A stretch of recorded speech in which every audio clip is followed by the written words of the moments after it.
Welcome to Math Vision PHY 102 tutorial class. Today we shall be talking about Coulomb's law, and we shall be solving one of the challenging questions under Coulomb's law. This problem is problem 1.8. Problem 1.8 on page 30 in your PHY 102 manual of PHY. This question states that three particles are fixed on x-axis. Particle 1 of charge Q1 is at s equals to minus a, and particle 2 of charge Q2 is at s equals to plus a. Those are the positions of those charges. Now, if their net electrostatic force on particle 3 of charge plus Q is to be 0, what must be the ratio of Q1 over Q2 when particle 3 is at s equals to a 0.5a? So we have two questions, and also we have for B, which says that what will be the ratio of Q1 over Q2 when particle 3 is at s equals to plus 1.5a. But I'll be doing the first part, which is the ratio of Q1 over Q2 when particle 3 is at s equals to 0.5a. And the second part will be a practice question for you. So now let's interpret these questions together. We have the number line, which is of the x-axis. And on our number line, we should have a center. To the right is the positive, and to the left is the negative. So we said that the question says that the first charge, which is particle 1, is at s equals to minus a. So x equals to minus a. We have minus a somewhere here. So it means the charge, which is Q1, is at s equals to minus a. And the second charge, which is particle 2, which is Q2, is at s equals to plus a. So we have x equals to plus a, which is the plus side of the x-axis. So our charge Q2 is located on x at s equals to plus a. So now we are told that if another charge, which is charge Q3, is placed at 0.5a on the x-axis, what will be the ratio of Q1 and Q2 if their net electrostatic force is to be 0? So now we need to know the position of charge Q3, the third charge they are talking about. And from the question they says it, they said it is the charge is located at s equals to 0.5a. So 0.5a is like half of a. So it means that 0.5a is located somewhere here on x-axis. So we have 0.5a. So it means the third charge, which is plus Q, is located at this point. So now the question now is, what is the ratio of Q1 and Q2? But before we can talk about that, we need to look at the third charge which they are talking about. So if you consider this third charge, we want to know the total force acting on this big charge, because that is our point of consideration. They said what is the ratio of Q1 and Q2 if the net electrostatic force on Q3 is to be 0. So we need to know the net electrostatic force. We need to know all the agent of force acting on Q3. And we are just going to have two. Why? Because of the presence of the two charges. This charge is exerting a force on the third charge they are talking about, and this charge is also exerting a force on this third charge. So let us look at the direction of the two forces acting on charge Q3. The first direction due to charge Q1, they are like charges. So there will be repulsion. It means that charge Q1 is sending charge, the big charge Q away. So it means the direction of this force is to be like this, and we can call that F1. Now let's consider the force that Q2 is exerting on charge big Q. So the force is exerting on it, we can call it F2, and this is also repelling this to go in this direction. So it means that the second force is this, which is F2. Now let's look at the direction of the two forces. Those are the two forces acting on charge Q3 due to Q1 and Q2. Q2 is exerting a force on Q3 to repel from it. That is repulsion, repelling from this. And this one is also exerting a force of F1 to repel the big charge from itself. So these are the two forces we are having now. So now we need to calculate their magnitude first. So now to calculate the magnitude of F1 and F2, we can use what we call Coulomb's law. So now to get F1, the magnitude of the first force is going to be K multiplied by, this is the force that exists between, when we are talking about F1 is due to Q1 on Q3. So it is the force that exists between Q1 and Q3. So let's call this one Q3. This is the force that exists between Q1 and Q3. And the force that exists between Q1 and Q3 can be gotten using Coulomb's law, and that is K multiplied by Q1, Q3 over the distance between the two charges. The distance between the two charges here should be 1.5 A, because from here to this origin is A, and from here to this point is 0.5 A, which is half. So adding these two distances together will give us a total distance of 1.5 A. So that is the distance that exists between charge Q1 and Q3. So now we are going to have that the distance is 1.5 A all squared. And finally, F1, the magnitude is K Q1 Q3 over 2.25 A squared. So now let's calculate that of the second one, which is F2. F2 is the force that exists between Q2 and Q3. F2 is the force that Q2 is exerting on Q3. And we can also get that using Coulomb's law. So that is the same as K Q2 Q3 over the distance between the two of them. The distance between them should be 0.5 A, because from here to here is A. So from here to here is half. So the remaining of this part should be half. So that should be 0.5 A all squared.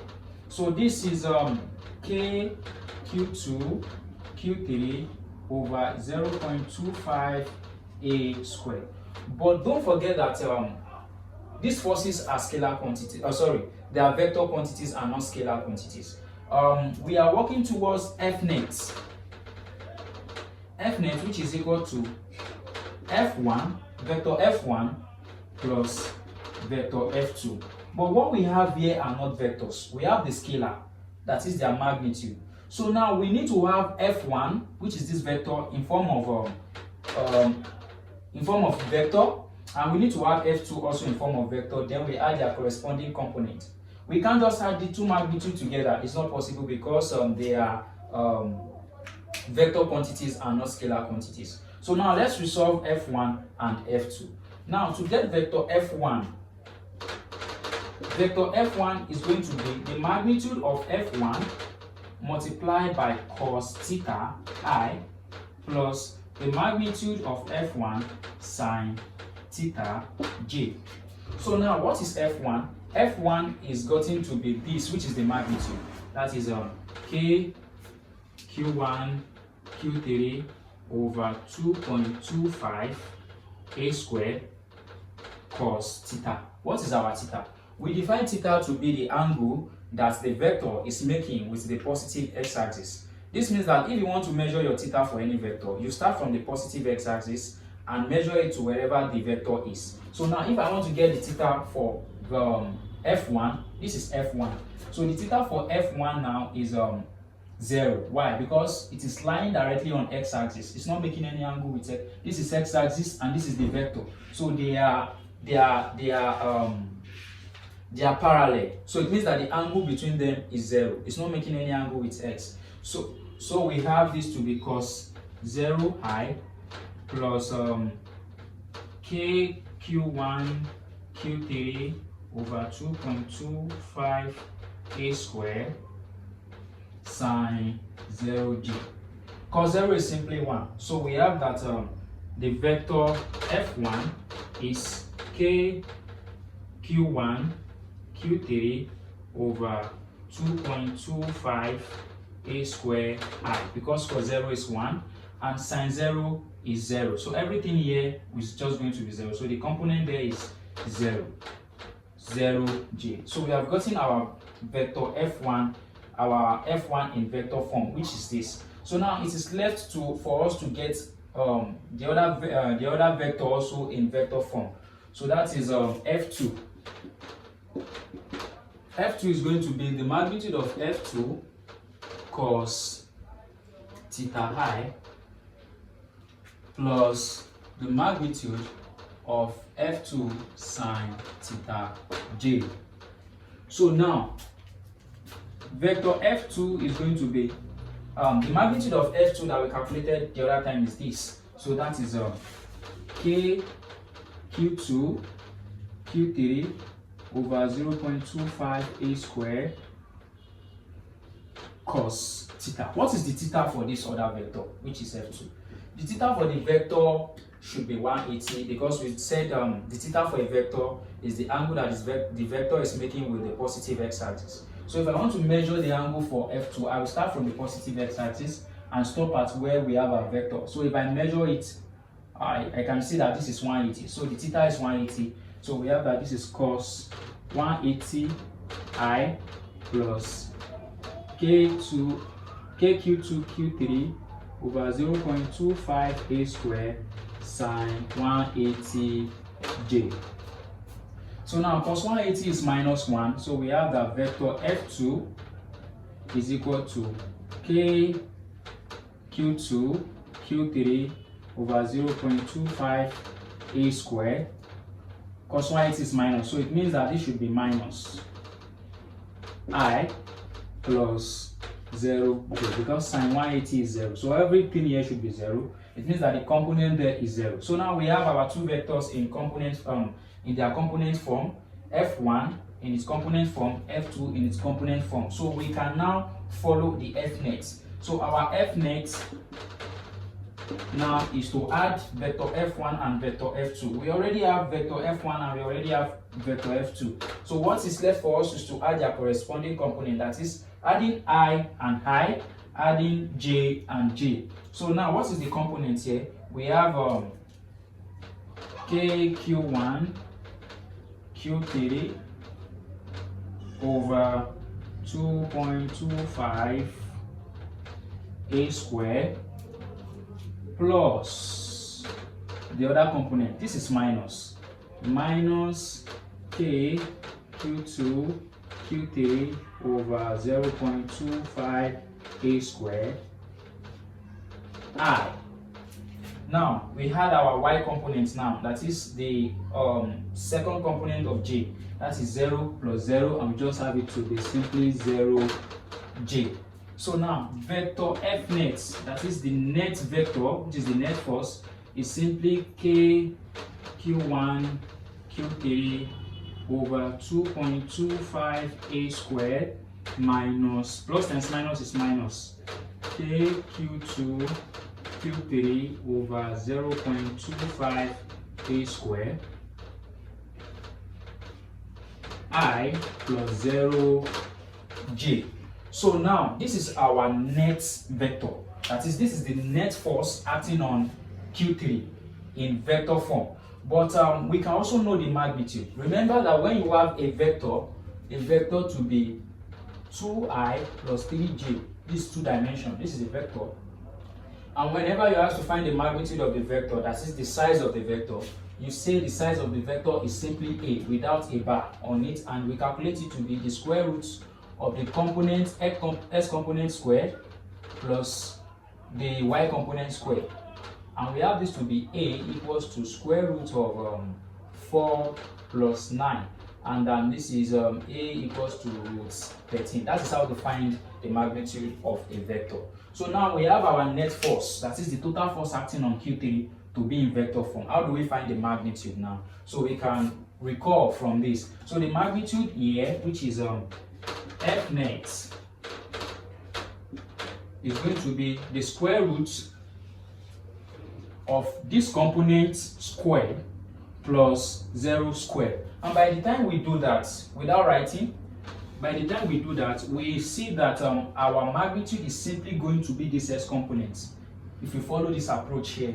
So we see that the magnitude for this vector is simply k q1 q3 over 2.25 a squared minus k q2 q3 over 0.25 a squared, and that is the magnitude for the vector. So now this is not all, but we can just use this to get the ratio of q1 and q2, because that's the question. The question is, what is the ratio of Q1 and Q2? And we are told that the net electrostatic force on the third charge, which is Q3, is equal to 0. So it means that this net force that we have gotten now, we just have to equate it to 0, and from there we should be able to get our Q1 over Q2. So now we can have cleaning this part.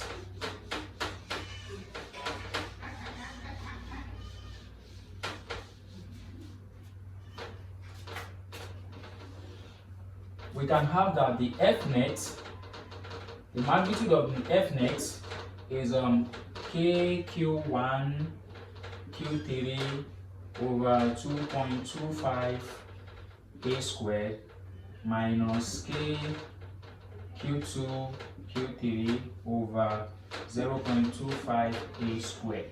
This is the F net, but we are told that this is equal to 0.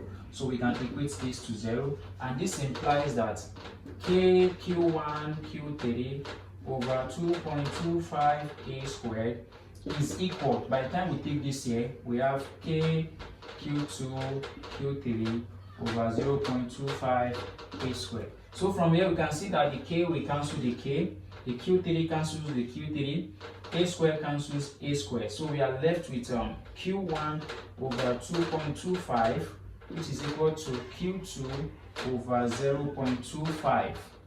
And by the time we divide both sides by Q2, or like when we cross multiply, we end up having Q1 over Q2 to be equal to 2.25 over 0.25.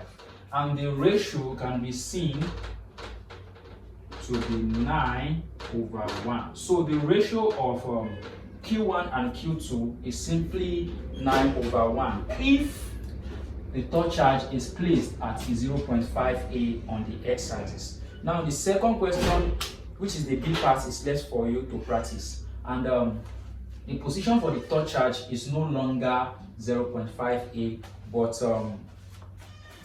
the position for the third charge now is 1.5 A. So the third charge should be located somewhere here. You have to clean this, make your rearrangement, and place your third charge at 1.5 A. If this is A, then 1.5 A should be here. So the third charge will be here. So you can try that and put the second charge, the third charge here, and also do the same thing we have done to get the ratio of Q1 and Q2.